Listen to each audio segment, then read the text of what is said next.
vir Adam sy lewensasem, hy het 'n mens geword.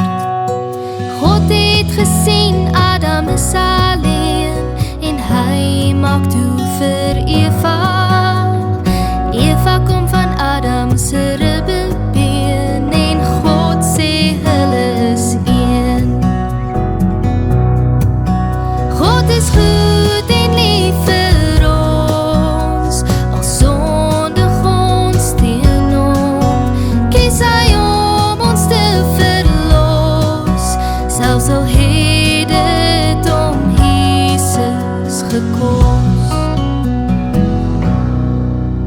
In die middel van Eden staan die boom van kennis, kennis van goed en kwaad. God sê vir Adam, moenie daarvan eet nie, vertrou my, volg my raad.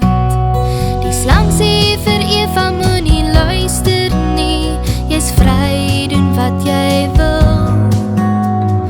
Eva eet die vrug en Adam doen dieselfde, die slang word toe joep stil.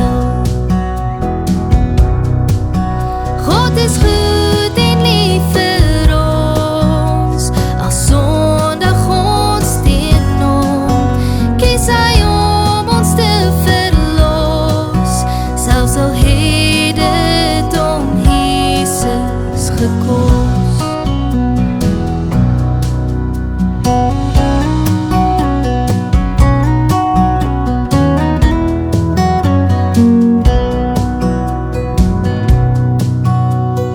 Adam en Eva het weggekruip, voor God was hulle skaam.